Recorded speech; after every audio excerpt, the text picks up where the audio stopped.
Alright, what's going on, guys?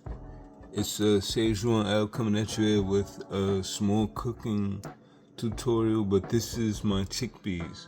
I've been soaking them for 2 days, and now I'm going to boil them. I might put it up to a higher heat than that, I'm not sure, but right now just water, no seasoning added to it. You never want to season your beans until after they're cooked, but before they're cooked, put nothing in them. Unless if you're working in a restaurant and you put baking soda, salt, and some probably oil or butter or something in high heat at a restaurant for quick cooking, but at home you soak your chickpeas dry and then you cook them. But do it like this. You put the top not all the way on, kind of catacorner, not catacorner, but not all the way on. Alright, and you do that so that way you allow pressure to cook. Pressure is what cooks the beans. It's all science. It's all science, kids. It's all science. Alright, so yeah, you're gonna let pressure do its thing. No oil, no water in there. No oil, no salt in there. Just water and the bean. And these beans are kind of soft already, a little bit, because they've been soaking for so long. If you soak them and take them out of the moisture and leave them just in a colander or something with some holes at the bottom, then what will happen is the beans will sprout slowly. The process will be cooking it because them sitting in the water denatures them. And denaturing is a process that you can cook certain foods. There's a certain way to have more alkaline foods, some of them, but just letting it sit in water. You cook it just like that. Alright, later. Alright, so probably about 20 or 30 minutes in the cooking and we have foam. That is because the pressure has gotten through the beans and is now cooked the pressure of the beans, and the pressure has come up in the form of foam. Alright? With this gas coming out of the bean. That gas that usually smells in your body, that's it right there. And you can actually use that to make bread with carbonation in it, so make it fluffy. Alright? And in here is we're about to cook something else, alright? My wok.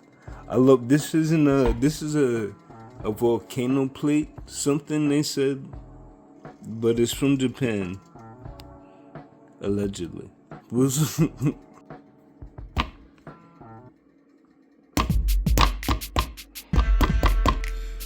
was chopped up. Yeah, if you got anything, if you got skills, try to do this. You could get it cleaner than me, but this is still pretty clean. And if it wouldn't have had that hole, I would have been perfect. But this is what I do whenever I cut bell peppers. Weird, probably not weird. And sometimes if you let this sit, it won't get completely dry for a while, and you can actually use the bottom. It's a good way to keep your seeds. Yeah, it's a health net thing. Oh, and this will make a really great art project. Like if I was a school teacher, I would teach the children how to make something out of this. You can make a lot of things with this. If you make epoxy, you could do something with this. Alright, later.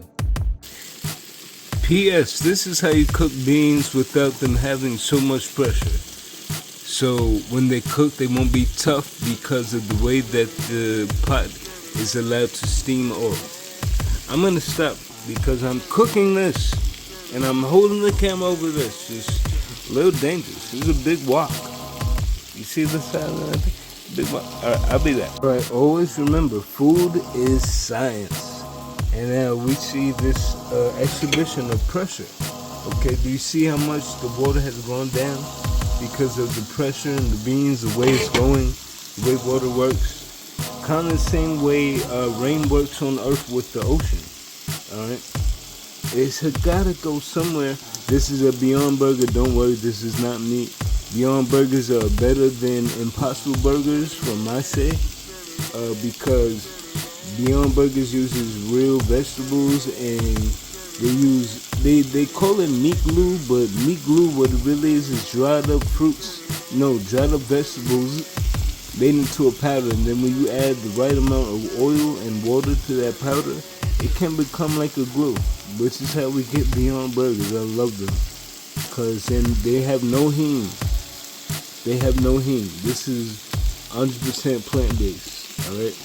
Might have some canola oil in there or avocado oil, but it's better than meat. And I have cravings because that's how I grew up. This is how you beat it. This is part of how you beat it. Beyond Meat, not Impossible. Because Impossible is kind of impossible.